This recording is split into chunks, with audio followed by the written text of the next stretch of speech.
Hey there, Severance. Monica Grace from cardreadingqueen.com here. Today's content is the belief in divine order as it relates to twin flames. And this is part 3 of a 4-part series that explores the question, are twin flames real? So definitely check out parts 1 and 2 and then continue listening through part 4 of this series.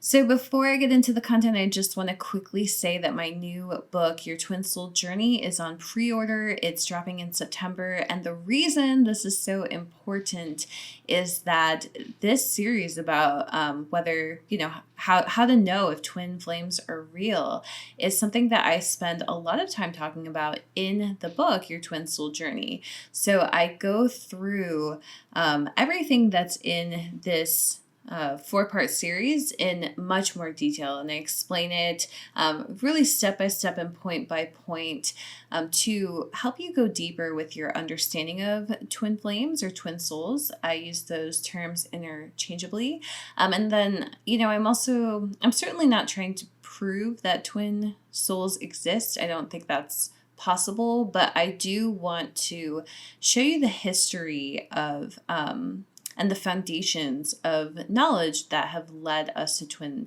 flames and twin souls. And so this is really about how the world is evolving and how these areas of thought are evolving. And so this episode is specifically going to be about divine order. So real quickly, if you want to get the book Your Twin Soul Journey, you can it's by Monica Grace, me.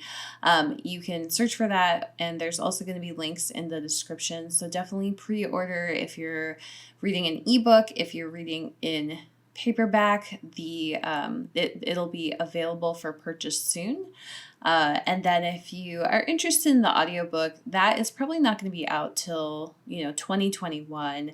And so I would really recommend just grabbing it in ebook or paperback first, and then when the audiobook comes out, you can grab it there too, if that's more convenient for you. So what is divine order? Divine order, it is a part of New Age, New Thought, as far as I can tell. And those two movements have been around for a little bit over a century. So it can be traced back, about 100 to 150 years. And that, there's quite a bit of literature on New Age, New Thought, on the 12 laws of the universe, which was what the second part of this audio series was about. And then there's this concept of divine order. So a lot of what I've seen about divine order, it's either, it's kind of like completely left out, or it's like this very undefined concept, and people don't really explain it. And there's a lot of kind of wishy-washy, like, oh, well, it's just the truth and you have to have faith in divine order and so on. And so I'm going to talk about it quite a bit more specifically than that. And I'm going to explain what it actually means, in my opinion, and then also talk about why I think it exists and is, a part of reality. And then also, what it means for twin souls. Okay, so divine order, this is my understanding of it. It's really a belief that everything and everyone has its place, has their role in, consciousness or the collective, and that all is in alignment. And what that really means is that there are no conflicts. All the things that are meant to be with you are meant to be with you permanently. And so that's a pretty tall order. So for me, what really convinced me that divine order not only exists, but that it's also necessary, is a thought experiment that I did. And so what I did was basically New Age, New Thought claims or says that divine order is a heavenly thing, and it's kind of right there in the name, right? It's order through divinity, which means order that God, the universe, your higher power, your creator, source, spirit, mother nature, whatever you want to call it, life itself.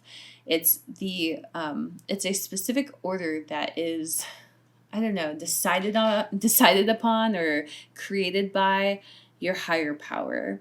And there's a real purpose to this order, because and basically this order would exist in like a heavenly state.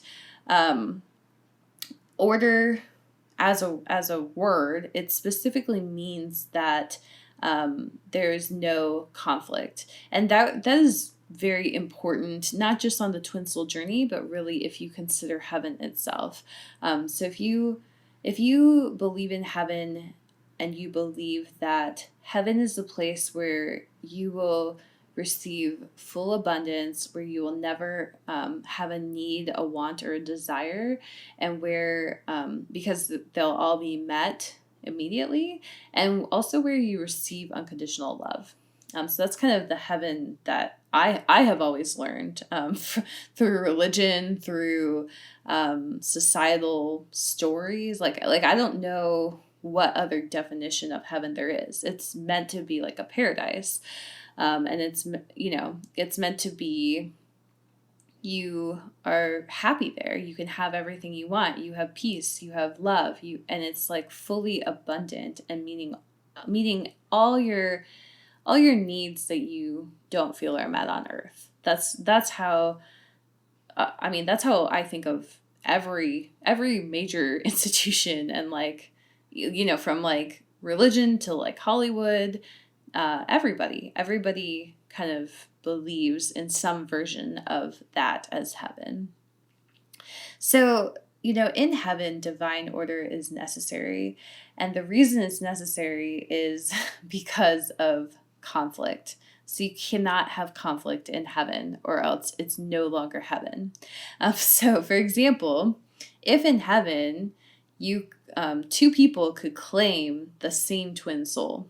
So, and this is a problem that some people have on earth, is like, oh, somebody, this is my twin soul, but somebody else is claiming them, either saying that they are their twin soul, or saying that,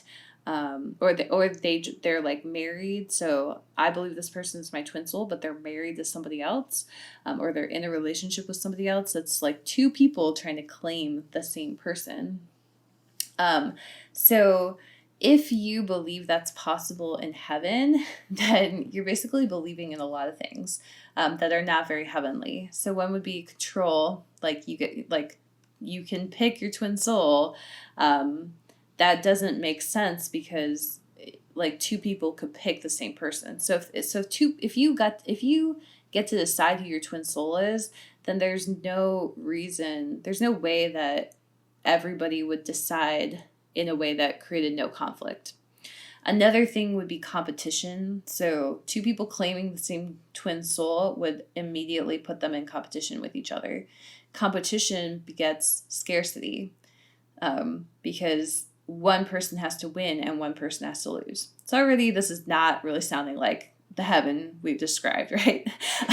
So to go on, some people would be picked or claimed as a twin soul, and some wouldn't if this happened.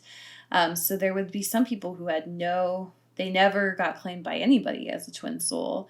And then there would be some people who got claimed by multiple people as a twin soul, and both of those scenarios create conflict. Some people would get rejected if there was more than one claim. So if you claim this person as your twin soul and someone else claims them, and then that person has to pick between the two of you, then you could get rejected. And so that's like a very hierarchical thing. It's, and competitive as well. It's really saying like this person is better than this person. And so ultimately there would be a lot of unmatched pairs, which means a lot of people would be, unloved, basically. So you're saying essentially that, some people don't deserve a romantic love, like a divine romantic love, with their twin soul. And so everything I just described, it's not describing heaven at all, right? It's just describing earth as it currently is. Because that's how earth works, is there's a lot of conflict and complication in romantic relationships. And that's why they're kind of like so ephemeral, like they're always changing. There's always like the are they, aren't they, or will they, won't they.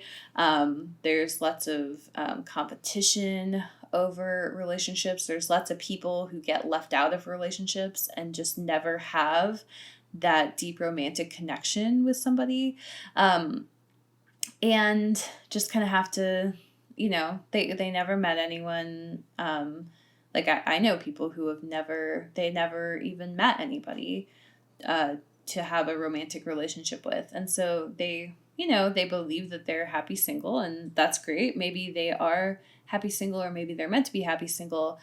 But when you really talk to them, they seem to still desire a romantic love. So that's a desire that's going unmet. So none of this is really heavenly. It's all very earthly. And so really, if there's no divine order in heaven, then it pretty much just looks like earth. And what is earth? Earth, and really I'm talking about the illusion of earth, like how earth seems to the majority of the collective who are not doing this work. Earth seems very chaotic to them. Earth seems very random. Earth is basically a distorted order, not a divine order. So heaven is a divine order, earth is a distorted order. So we try to put things in order here on earth, but we largely do that through control. So if you think about that, like we have like marriage, for example, which is supposed to be like the same as twin souls.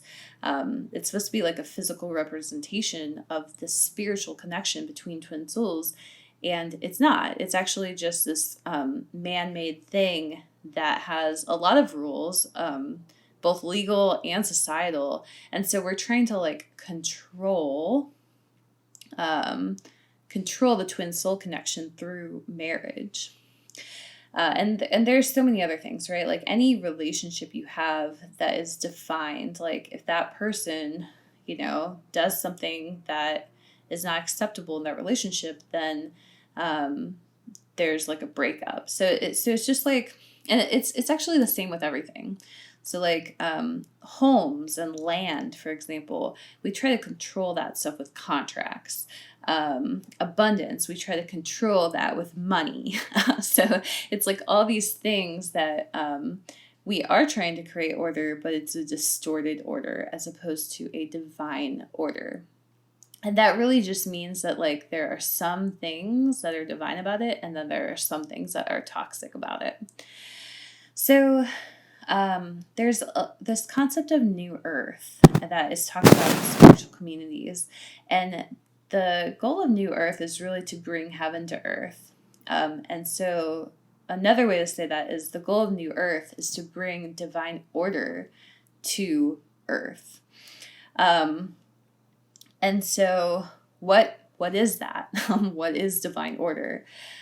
Divine order is basically, if it were here on earth, it's basically the idea that there are specific things that are meant for you, and that on a personal level, if you were in divine order, you would be perfectly expressing your own truth of who you are here on earth right now. If you were in if you were in divine order on a personal level.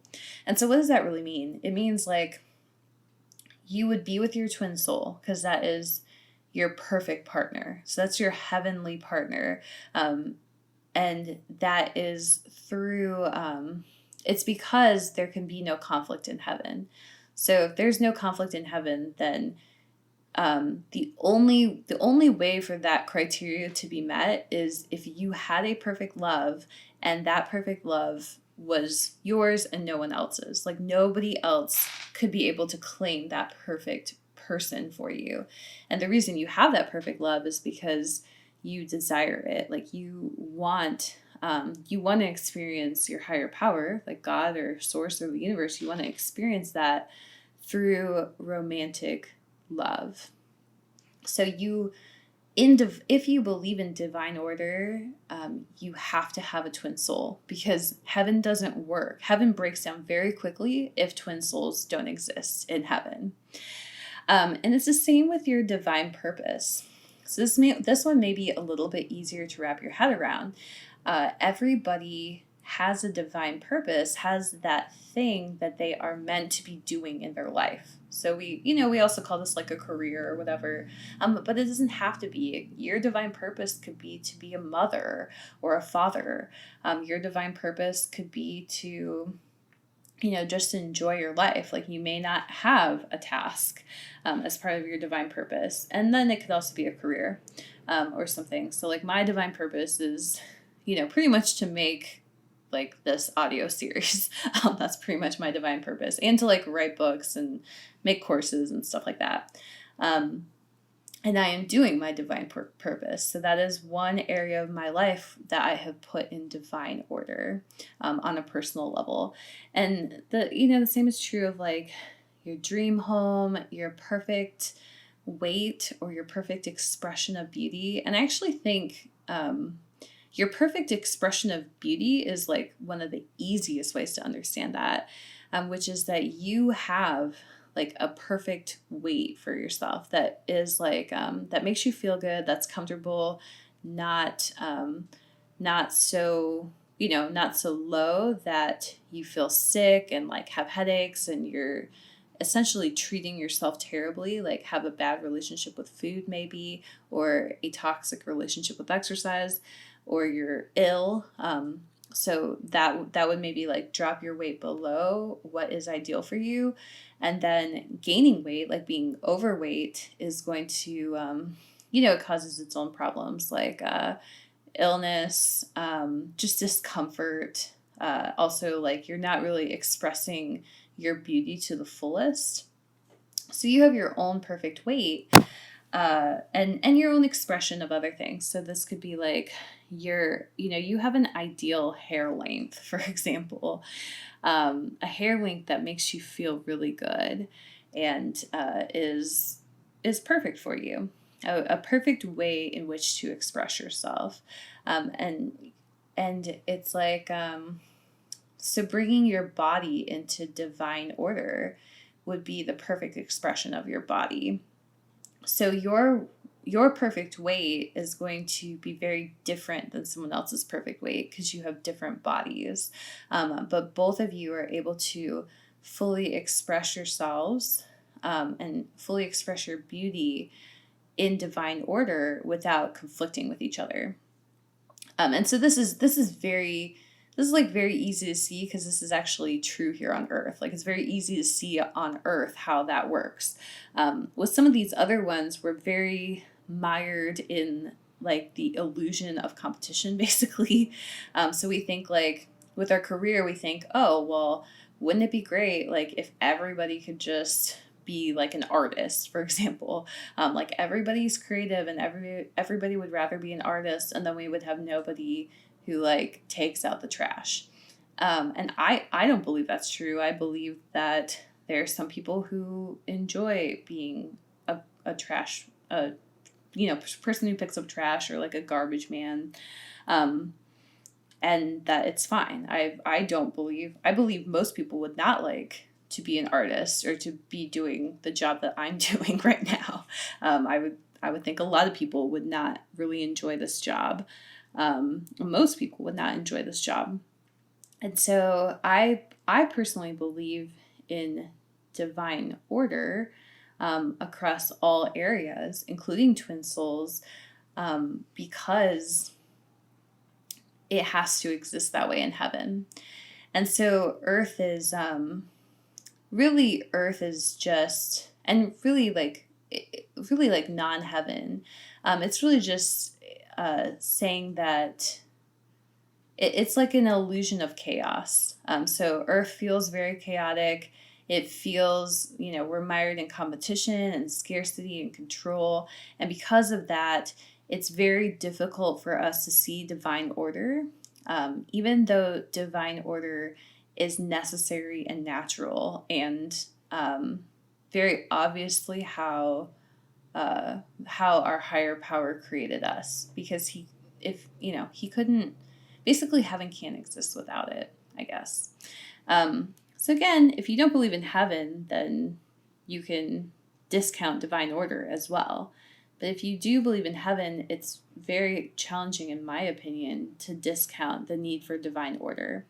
And as the planet ascends, we're really getting closer and closer to heaven. That's what ascension is, because we're growing closer as a planet. We're growing closer to our higher power, so then we would have to be growing closer to the state of heaven, and thus growing closer to divine order. And so we create divine order on a personal level, and that helps the planet ascend.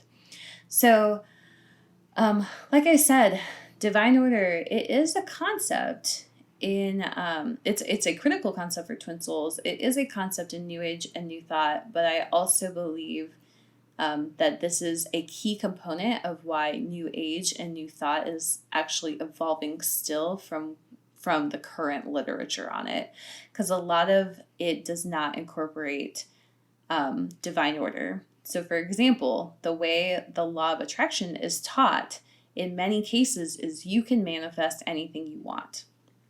And I don't believe that's true. I believe you can manifest anything you want as long as it is yours by divine order. And so that's not just, it's essentially like, it's almost saying you don't have any control over it. But the truth is that, remember that if divine order is real, then everything that any desire that you have that's planted in your heart would have to be meant for you. So the way I see the law of attraction is not like you can manifest anything you want. It's that you can manifest anything you want that is a true desire in your heart, and because that's divine order. And in order to find your true desires, in order to not be caught up in like ego over your true desires, you have to get to know yourself better. And so that's a key part of the twin soul journey as well. Like it's truly a journey of discovering yourself, because you can't really recognize your twin soul if you don't know who you are.